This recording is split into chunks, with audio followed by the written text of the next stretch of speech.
નમસ્કાર મિત્રો, એક નવો વિડીયોમાં આપનું સ્વાગત છે। આજે આપણે વાત કરશું જીએસઆરટીસીમાં કંડક્ટરની ભરતી આવી છે તેના વિશેની। મિત્રો, આ ભરતીમાં સૌથી પહેલાં હું તમને વાત કરું તો સૌથી સારી બાબત શું છે, આ કસોટીમાં પાસ થવા માટે લઘુત્તમ કોઈ ગુણ ધ્યાને લેવાના રહેશે નહીં।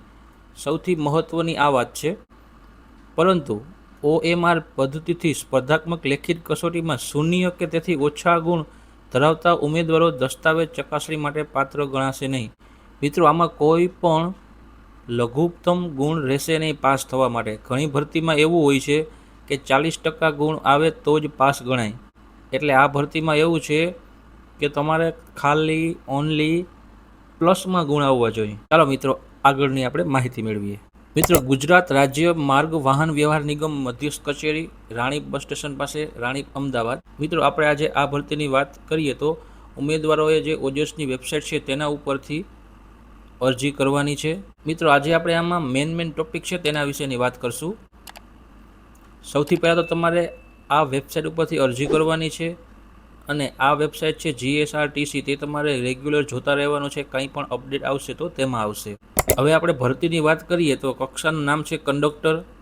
તેમાં ફિક્સ પગાર 5 વર્ષ માટે 26,000 હોય છે અને કુલ જગ્યાઓ છે 4,318, જે બહુ સારી કહેવાય। હવે આપણે વાત કરશું કે ઓનલાઈન અરજીનો સમયગાળો શું છે, તો 6/6/2026 થી 5/7/2026 સુધી આપણે ઓનલાઈન અરજી કરી શકીએ છીએ। અને અરજી ફી જે ભરવાની હોય તેનો સમયગાળો શું છે, તો 6/6/26 થી 7/7/26 સુધી, એટલે કે 2 દિવસ વધારે। હવે આપણે જગ્યાની વાત કરીએ તો કુલ જગ્યા છે 4,318, તેમાં બિન અનામત, પછી આર્થિક રીતે નબળા વર્ગો એટલે કે EWS, પછી સામાજિક અને શૈક્ષણિક રીતે પછાત વર્ગ, અનુસૂચિત જાતિ, અનુસૂચિત જનજાતિ, કુલ જગ્યાઓ પૈકી માજી સૈનિક માટે અને દિવ્યાંગો માટે। તે મિત્રો, અહીં બધી જ જગ્યા આપેલ છે। તમે આ વિડીયો પાઉઝ કરી અને જોઈ શકો છો, કારણ કે જો હું બધું જ આ વિડીયોમાં સમાવેશ કરીશ તો વિડીયો બહુ લાંબો થઈ જશે। ચાલો આગળની માહિતી મેળવીએ। અરજીપત્રક ભરનાર તમામ ઉમેદવારોએ 100 ગુણની એક લેખિત પરીક્ષા માટે બોલાવવામાં આવશે, એટલે OMR ટાઈપની પરીક્ષા હશે। નિમણૂક પામેલ ઉમેદવારની 2 વર્ષ દરમિયાનની કામગીરી સમીક્ષા નોકરીના 2 વર્ષ પૂર્ણ થયે કરવામાં આવશે અને જો કામગીરી સંતોષકારક જણાય તો જ બાકીના સમય માટે ચાલુ રાખવામાં આવશે। અરજદાર દ્વારા અનામત કક્ષામાં ફોર્મ ભરેલ હશે, પરંતુ તેઓ જનરલ કક્ષાના ઉમેદવાર તરીકે પસંદગી પામેલ હશે તો પણ તેવા ઉમેદવારોએ ઓનલાઈન ફોર્મમાં દર્શાવેલ જાતિના પ્રમાણપત્રો ઠરાવ મુજબ ખરાઈ કરવાના રહેશે। પ્રમાણપત્રો ખરાઈ થયા બાદ જ નિમણૂક અંગેની કાર્યવાહી હાથ ધરવામાં આવશે। મિત્રો, આ મુદ્દો પણ ખાસ વાંચજો।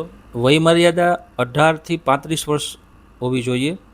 અનામત વર્ગના ઉમેદવારો માટે નિયમ અનુસાર ઉપલી વયમર્યાદામાં છૂટછાટ મળવાપાત્ર રહેશે। પછી શૈક્ષણિક લાયકાતની વાત કરીએ તો આપણે 12 પાસ અથવા તો 10+2। લાયસન્સની વાત કરીએ તો પ્રાદેશિક વાહન વ્યવહાર કચેરી તરફથી મળેલ વેલિડ કંડક્ટર લાયસન્સ તથા બેઝ ધરાવતા હોવા જોઈએ। સૌથી અગત્યનું, ભરતીની પ્રક્રિયા એટલે વેઇટેજની ગણતરી 100 ગુણમાંથી ફાળવણી કઈ રીતના થશે। 100 ગુણની OMR પદ્ધતિથી સ્પર્ધાત્મક લેખિત પરીક્ષા માટેના વેઇટેજ ગુણ પાસ થવા માટે લઘુત્તમ કોઈ ગુણ ધ્યાને લેવાના રહેશે નહીં।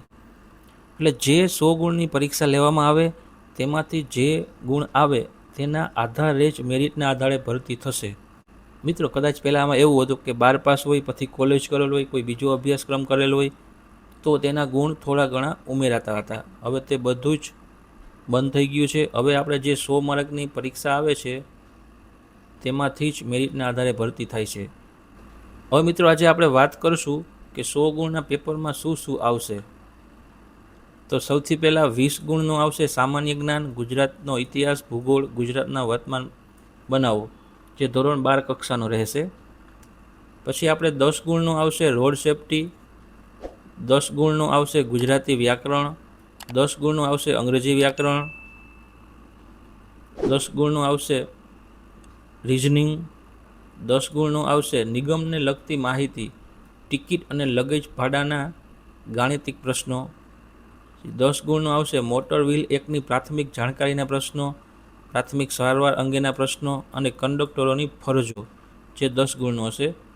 અને 20 ગુણનું હશે કોમ્પ્યુટરના ઉપયોગી પાયાની જાણકારીના પ્રશ્ન. એમ કરી અને ટોટલ 100 ગુણનું પ્રશ્નપત્ર હશે, જેમાં તમને જેટલા પણ માર્ક આવે તેમાં મેરિટને આધારે તમારી ભરતી થશે. મિત્રો, વિડીયોની શરૂઆતમાં મેં તમને જે પ્રમાણે વાત કરી તે રીતના આ કસોટીમાં પાસ થવા માટે લઘુત્તમ કોઈ ગુણ ધ્યાને લેવાના રહેશે નહીં. એટલે કે મિત્રો, ઘણી પરીક્ષામાં એવું હોય છે કે લઘુત્તમ ગુણ આપણે 40 માર્ક હોય છે. 40 માર્કથી જો ઉપર આવે 40 માર્ક અથવા તો 40 માર્કથી ઉપર આવે તો જ તમે પાસ ગણાવશો. આ પરીક્ષામાં એવું નથી, જે તમે ખાસ ધ્યાન રાખજો. મિત્રોમાં માઇનસ પદ્ધતિ પણ છે. પ્રત્યેક જવાબની 0.25 ગુણ માઇનસ કાપવામાં આવશે જો તમારો જવાબ ખોટો પડશે તો, અથવા તમે સિલેક્ટ કરશો તો તમારો કોઈ પણ માર્ક કપાશે નહીં. એ તો તમને ખ્યાલ જ હશે. ઉમેદવારે પરીક્ષાની ઉત્તરવહી જવાબ માર્ક કરવા ભૂરી કે કાળી બોલપેનનો ઉપયોગ કરવાનો. મેં પહેલાં જે તમને ઉપર વાત કરી એમ 26,000 ફિક્સ પગાર આધારિત નિમણૂક અપાશે. મિત્રો, હમણાં વય મર્યાદા છે અને અનામત વિશેની આપણે થોડી વાત કરી લઈએ તો ઓછામાં ઓછી 18 વર્ષ તથા વધુમાં વધુ તમામ પ્રકારની છૂટછાટ સહિત નીચે જણાવ્યા મુજબ રહેશે. બિન અનામત હોય તો પુરુષ ઉમેદવાર હોય તો વધુમાં વધુ 35 વર્ષ અને મહિલા હોય તો 40 વર્ષ. અનામત કેટેગરી હોય તો 40 વર્ષ 45 વર્ષ. માજી સૈનિક હોય તો 45 વર્ષ 45 વર્ષ. કોઈ દિવ્યાંગ હોય તો બિન અનામતમાં 45 અને મહિલાને પણ 45 વર્ષ. જો મિત્રો તમારે જન્મ તારીખ પ્રમાણે જોવું હોય તો 18 થી 35 વર્ષ, એટલે કે જન્મ તારીખ 5/7/91 થી 5/7/2008ની વચ્ચે જન્મેલ હોવો જોઈએ. હવે જન્મ તારીખ વિશે છે કે નિગમના જન્મ તારીખના પુરાવા માટે એસએસસી બોર્ડ દ્વારા અપાયેલ SSCEનું પ્રમાણપત્ર માન્ય રહેશે, અથવા તો ઉમેદવાર પાસે SSCનું પ્રમાણપત્ર ઉપલબ્ધ ન હોય તેવા કિસ્સામાં શાળા છોડ્યાનું પ્રમાણપત્ર માન્ય રહેશે. મિત્રો, આમાં જન્મ તારીખનો દાખલો માન્ય ગણાશે નહીં, તે ખાસ ધ્યાન રાખજો. ધોરણ 12 પાસની માર્કશીટ, વય, જાતિ, કોમ્પ્યુટર પ્રમાણપત્ર, કંડક્ટર લાયસન્સ, બેઝ વગેરે પ્રમાણપત્રો, માર્કશીટ, અરજી કરવાની છેલ્લી તારીખ ધ્યાનમાં લેવામાં આવશે. ત્યારબાદના પ્રમાણપત્રો હશે તો તે ગ્રાહ્ય રાખવામાં આવશે નહીં અને અરજીપત્રક રદ કરવામાં આવશે. ધોરણ 12 પાસની માર્કશીટ ગુજરાત માધ્યમિક અને ઉચ્ચતર માધ્યમિક શિક્ષણ બોર્ડ તથા અન્ય સમકક્ષ બોર્ડનું માન્ય ગણાશે. મિત્રો, આ ખાસ મુદ્દો છે, તમારે સમજવા જેવો છે કે કોઈ વિદ્યાર્થી હોય એ ધોરણ 12ની પરીક્ષા જો ખાનગી ઉમેદવાર તરીકે પાસ કરેલ હોય તો જે સ્કૂલમાંથી પરીક્ષા પાસ કરેલ હોય તે સ્કૂલનું ખાનગી ઉમેદવાર તરીકે પરીક્ષા પાસ કરેલ છે તેવું પ્રમાણપત્ર રજૂ કરવાનું રહેશે. જાતિના પ્રમાણપત્ર મુજબની જાતિ ઓનલાઈન અરજીપત્રકમાં દર્શાવેલ ના હોય અથવા ખોટી જુદી દર્શાવેલ હોય અથવા અરજી કર્યા પછીનું જાતિનું પ્રમાણપત્ર હોય તો તેવા કિસ્સામાં તેવા ઉમેદવારને જો તે ઉમેદવાર જનરલ કેટેગરીની પાત્રતા ધરાવતો હશે તો પણ જનરલ કેટેગરીનો લાભ આપવામાં આવશે નહીં અને અરજીપત્રક રદ કરવામાં આવશે. અરજીપત્રકમાં દર્શાવેલ જાતિ તથા પ્રમાણપત્રોને જ માન્ય રાખવામાં આવશે. એટલે મિત્રો, અરજીપત્રક ભર્યા બાદ રજૂ કરેલ કોઈ પણ આધાર પુરાવાને ધ્યાને લેવામાં આવશે નહીં તથા ઉમેરો કે સુધારો કરવામાં આવશે નહીં. એટલે મિત્રો, તમે તમારું અરજીપત્રક જોઈ વિચારીને 10 વાર ચેક કરીને પછી જ ફાઇનલ સબમિશન આપજો.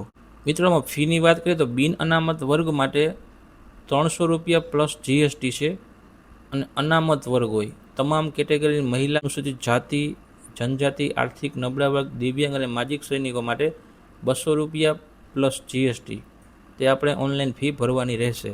તો મિત્રો, આ તો આજનો વિડીયો. તમને કંઈ પ્રશ્ન હોય તો તમે કોમેન્ટમાં જણાવી શકો છો.